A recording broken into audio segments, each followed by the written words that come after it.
ये है हमारे बाबा की अस्थियां जो मुझे 55 साल बाद आज देखने को मिली हैं। मेरे बाबा की डेथ हुई 55 साल हो गए हैं, आज देखने को मिले हैं बाबा की अस्थियां। हमारे चच्चू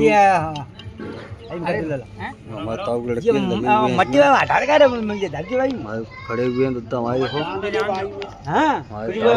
खड़े हुए हमारे दाऊ। देखो ये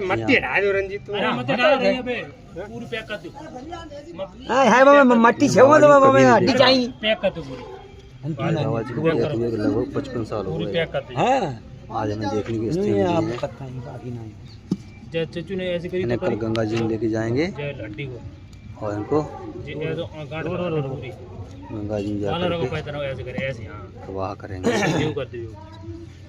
बस अब ठीक है।